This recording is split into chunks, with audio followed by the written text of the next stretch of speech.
Bulls are out of timeouts. 2 seconds left. Getting for the win. Go! This is a game-winning buzzer beater. It is when a player hits a shot as time expires to win the game. Luck, timing, and skill comes into play here. That's why over the past 10 NBA seasons, there were only 136 game-winning buzzer beaters out of 12,984 games played. That is a 1.05% chance whenever an NBA game is being played.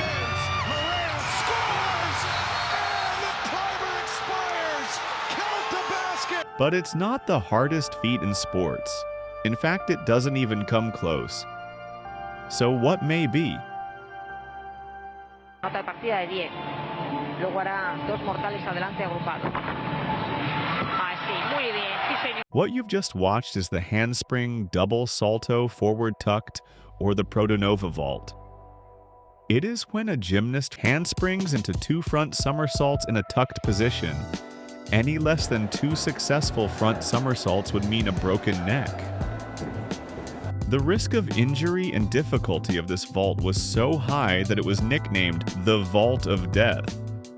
When asked why she wouldn't try the protonova, Simone Biles simply said, "I'm not trying to die."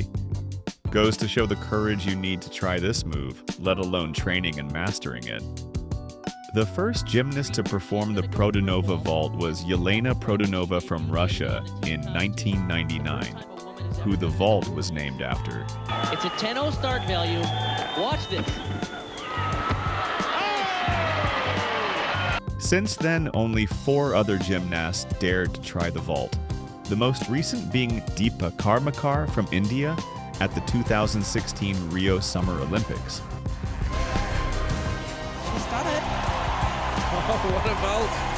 Uzbek gymnast Oksana Chusovitina also attempted the protonova at the same event but fell. This level of danger combined with its difficulty is enough to make it the 5th hardest feat in sports. Is knocking down 8 pins good in bowling? Good enough for most people, but it is the worst position to put yourself in if the last pins standing are these, the 7th and 10th pins.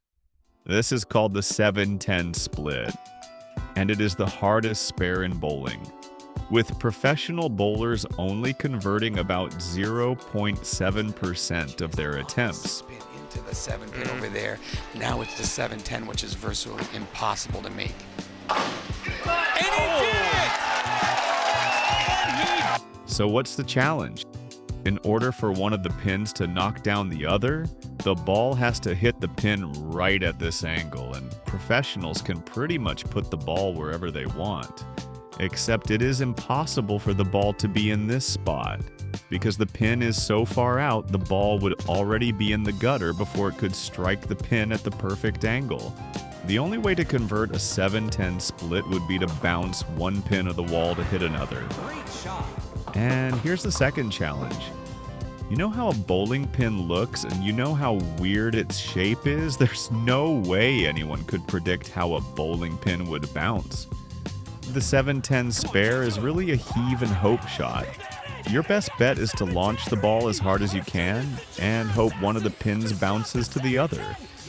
There's been only 4 recorded 7-10 split conversions in professional bowling, and the last was in 1997.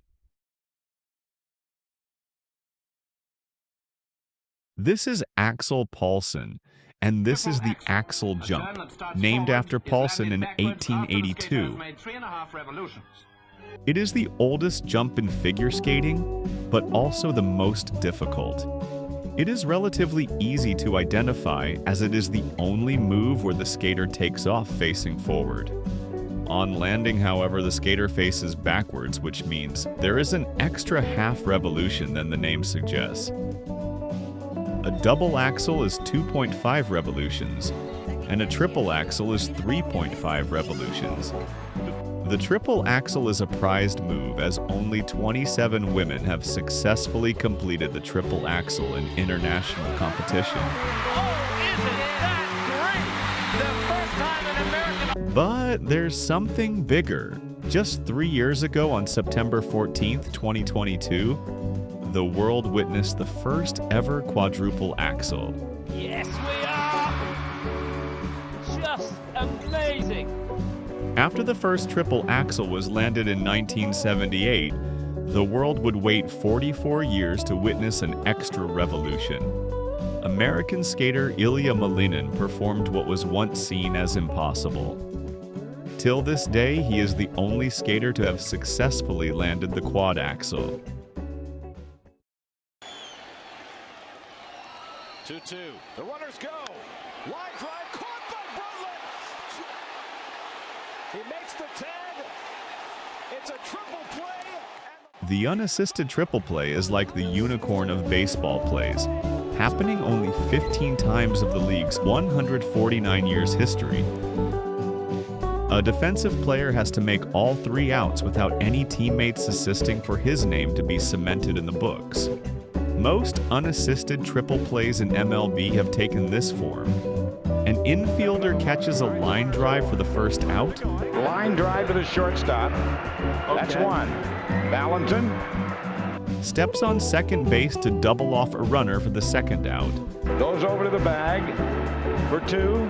And then tags another runner coming from first on the runner's way to second base for the third out. And tags. He tags. Okay, that's it. There it is. Keith Mitchell. Yeah. So how about that? That, my friends, Unassisted an unassisted triple play. Unbelievable. Watch this. Miraculously, unicorns do come in pairs. In May 1927, Jimmy Cooney achieved the unassisted triple play, and less than 24 hours later, Johnny Noon did it again. This next unicorn, however, would not visit until 41 years later.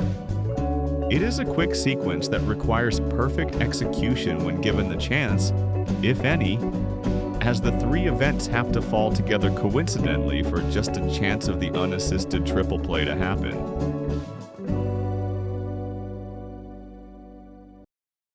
The absolute hardest play in sports would be a par 5 hole-in-one, or a condor.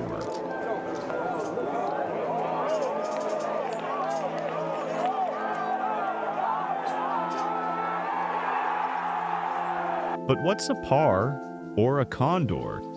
Par represents the standard number of strokes a solid golfer is expected to take to complete a course. For example, a par 3 means you're expected to complete the hole in 3 strokes. So what if you perform better than expected? Golfers like to use birds to evaluate their games for some reason. A birdie is when a golfer completes a hole in 1 stroke less than par. For example, completing a par 4 hole in 3 strokes. Eagles are 2 strokes under par, and albatrosses are 3 strokes under par. Truly a rare achievement, but a condor marks legendary status. A condor is a 4 strokes under par score, which means you have to hit a hole-in-one on a par 5 course, a feat which can be claimed by only 5 people. In fact, a condor is so rare that 99.99% of golfers may go their entire careers without ever witnessing one, let alone making one. 16-year-old Jack Bartlett performed the last par 5 condor at the 511-yard Wentworth Falls in Australia, making it the hardest feat in all of sports. But wait, we haven't covered the last condor. You don't have to do a condor on a par 5 course. It can be done on a par 6 if you are able to come across one. There are only a few par 6 courses in the world, and you would have to achieve a hole-in-2 on the monstrous patch of green. That was what 54-year-old amateur golfer Kevin Pond achieved in 2020. My friend's like, "Did it go in?" And I was like, "I don't know, let's drive up." So we drove up, and the guys were like, "Look in the hole." Kevin is a 10 handicap golfer, which means he would normally take 10 strokes over par. But on that one day, he did something no one has done and had since. There's odds for an eagle or an albatross. For a condor, there was no odds even for it because it's just so rare.